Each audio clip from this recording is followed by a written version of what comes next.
Eric's next task is to add comfort and control to the riding experience by tuning a bushing that will add the proper resistance when the rider leans the board.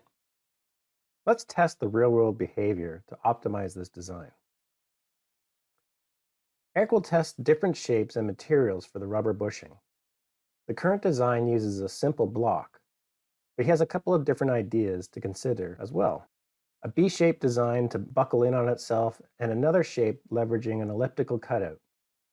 To test and compare these variations, Eric will use the simulation apps on the 3DEXPERIENCE platform. This way he can start using best-in-class simulation tools right away without any manual file translation steps. In this case, he applies two different defeaturing filters, one that removes fillets with a radius of 5 millimeters and smaller, and another that removes holes with a diameter of 8 millimeters and less. This makes quick work of a simplification process. Best of all, if the source model changes in SOLIDWORKS, the simplified shape and its modifications will update automatically. Continuing with the study setup, Eric leverages the powerful contact solver of Abacus by defining a general contact interaction. With this, there's no need for Eric to guess and check where components may come into contact. It's detected automatically and solved efficiently. From here, Eric defines restraints in the model.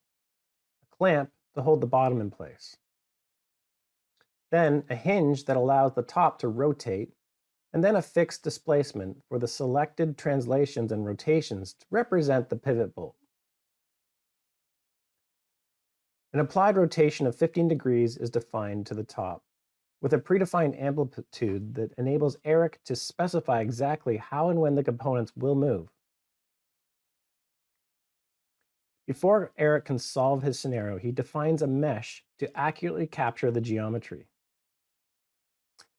Thanks to the geometry simplification Eric made earlier, the size of the resultant mesh elements are uniform. This will reduce the time it takes to solve the study.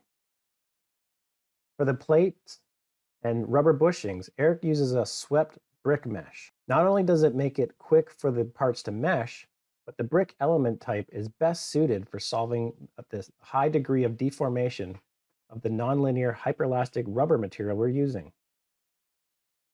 With the model meshed, loaded, and restrained, it's ready to run. Eric jumps right into the results, and he can see the excessive displacement of the rubber bushing along the axis of rotation. He toggles to the contact pressure plot to quantify his discovery. He concludes that the simple block just won't work.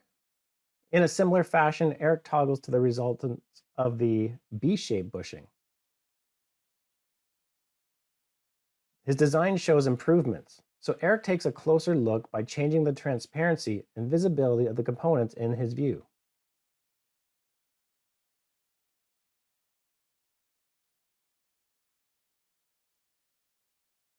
The displacement and stresses are looking better here.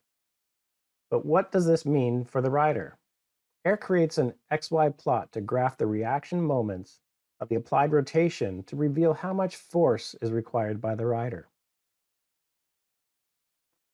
With variations to the geometry and material, Eric can quickly compare the performance of his design ideas and move forward with the best design. The new bushings in the steering mechanism improves the rider's experience by providing the necessary level of resistance without compromising the other components in the design.